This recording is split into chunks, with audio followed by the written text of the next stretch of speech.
Shalom. Selamat datang di Renungan Harian Rhapsody of Realities Indonesia, edisi 9 Juni 2025. Kuasa tokoh utama. Andreas mula-mula bertemu dengan Simon, saudaranya, dan ia berkata kepadanya, "Kami telah menemukan Mesias," artinya, Kristus.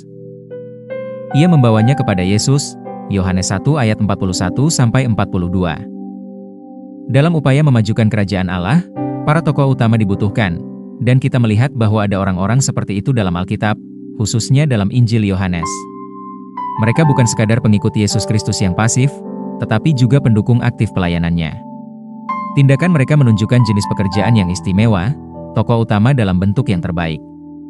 Misalnya, dalam Yohanes 1 ayat 40-42. Kita melihat Andreas, salah seorang murid Yohanes Pembaptis yang meninggalkan segalanya untuk mengikuti Yesus. Andreas tidak menyimpan pewahyuan yang dia dapatkan sendiri. Ia segera menemui saudaranya, Simon, Petrus, dan berkata kepadanya, "Kami telah menemukan Mesias." Ia kemudian membawa Petrus kepada Yesus. Tindakan Andreas menunjukkan hati seorang tokoh utama sejati, seseorang yang memajukan dan mempromosikan pelayanan Yesus dengan mengajak orang lain untuk bergabung dengan tujuannya dan melaksanakan pekerjaannya. Keesokan harinya, Yesus memanggil Filipus untuk mengikutinya. Filipus, seperti Andreas, tidak menyimpan kabar baik untuk dirinya sendiri.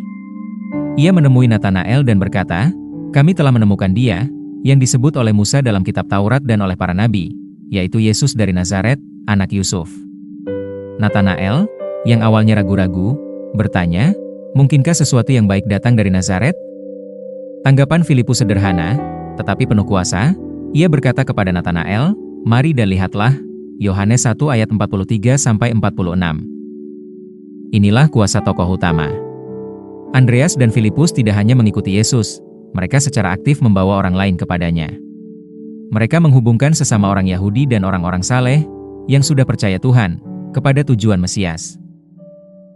Demikian pula, dalam memajukan kerajaan Allah dewasa ini, kita membutuhkan pasukan besar umat Allah yang berkomitmen, bersemangat, dan pantang menyerah dalam pengabdian mereka kepada Injil. Kita akan menyelesaikan pemberitaan Injil secara penuh tahun 2025 ini. Jadilah tokoh utama dalam mandat ini. Ajak dan dorong orang lain untuk bergabung dalam gerakan ini saat kita memenuhi amanat agung. Sangat penting kita menyadari untuk memberikan dampak yang mengubahkan dunia ini, kita membutuhkan pasukan orang Kristen yang bersatu.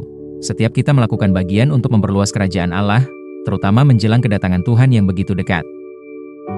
Mari kita berdoa.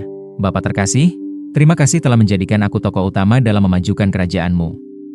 Melalui aku, banyak orang dibawa ke dalam kerajaan dan bergabung ke dalam pasukan-Mu yang besar, memenuhi tujuan ilahi-Mu dan mengubah kehidupan di mana-mana. Aku berjalan dalam hikmat dan kuasa Roh Kudus, terus-menerus menyebarkan pengaruh kerajaan Allah, dalam nama Yesus. Amin.